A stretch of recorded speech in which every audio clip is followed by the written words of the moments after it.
Today we're going to talk about love is never wasted. And I want you to understand that that Matthew tells us, ask and it shall be given unto you. Seek, ye shall find. Knock and the door shall be open. For everyone who asks receives, and he who seeks finds. And to him who knocks, the door shall be open. We have to do this in faith believing. We have to do this as though it has already happened. And it has to be in our heart so we can send it out to the universe, to the spirit, to God. Love is never wasted, and it always comes back to you 100 times over. The problem we have is that we try to tell God how to bring it back to us. We have certain plans, we have a rigid constraint on how it's brought back. Now, I want you to know that most of us has searched through rebellion, we've searched through drugs, we've searched through diet, we've searched through mysticism, religion, intellectual, and more, only to find that truth is basically simple. It feels good, it feels clear, and it feels right. And everything on this list, except drugs, I'm going to take drugs out of it. Everything on this list should bring you to a clear, good, and right feeling. We in this church honor our religion, we honor mysticism, and we honor spirituality to help us find that clear, good, and right feeling. Unless our desires for human compassion is stronger than our desires to be right, to be secure, or belong, love will elude us. Our desires have to be very strong for the human compassion. Remember, it has to help all people.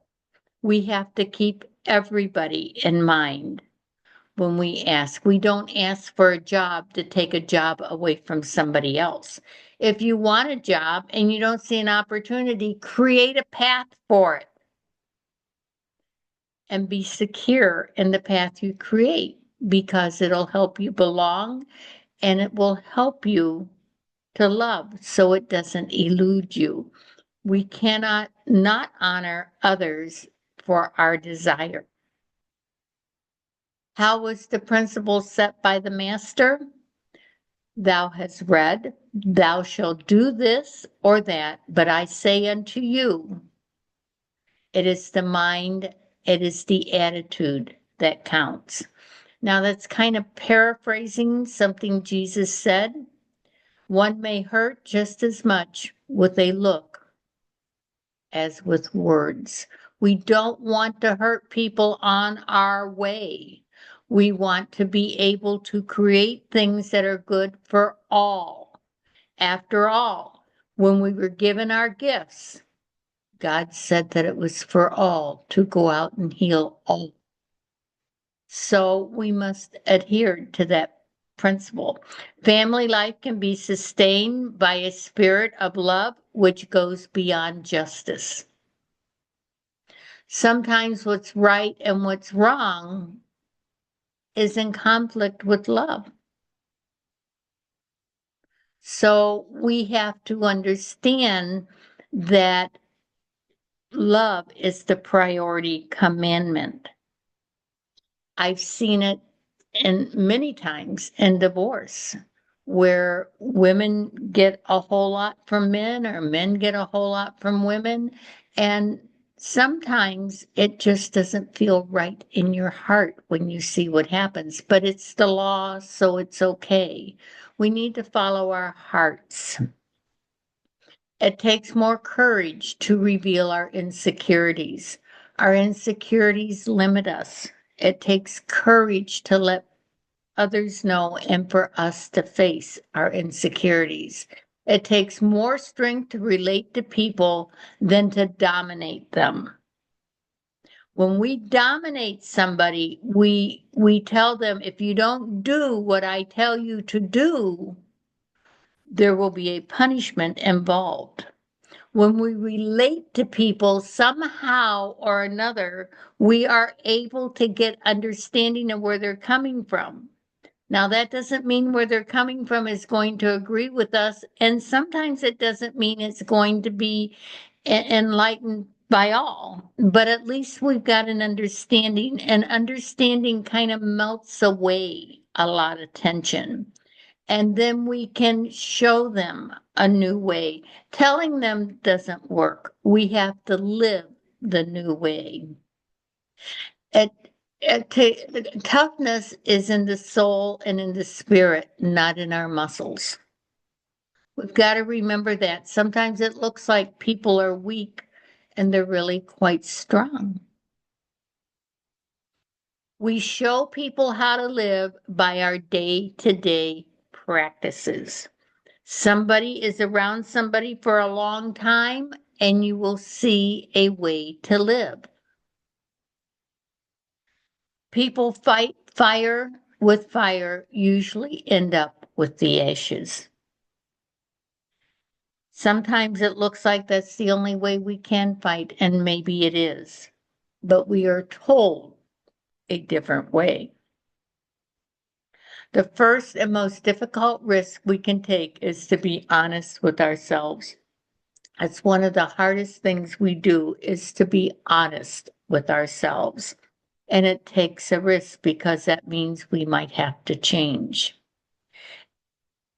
It is the try that is more often righteousness, not the success or failure. We're going to fail in our attempts. We're going to have success in our attempts. But to try means that we're thinking about it. If we did all the things we are capable of doing, we would literally astound ourselves. We are capable of so much. We are so unlimited, and yet we put the limit on ourselves.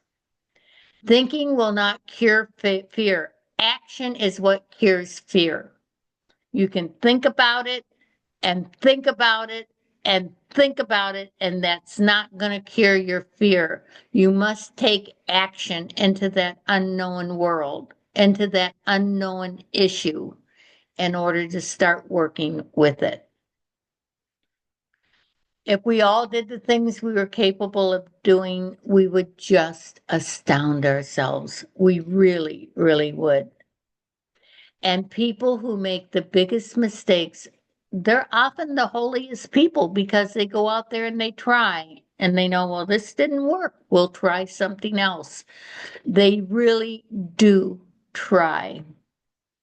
And if you just take steps by faith to do the right thing, then God will do the rest of the things you can't do. Always remember, our part is this big, God's part is this big.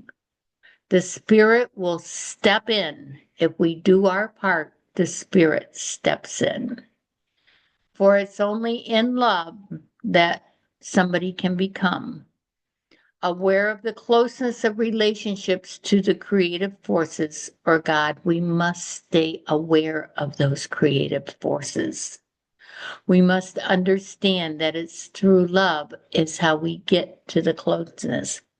And being polite, it costs us nothing, but it's priceless, and it will take us a very long way.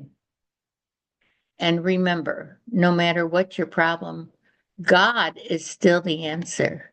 And if you trust in your Heavenly Father, He'll never let you down. God bless each and every one of you.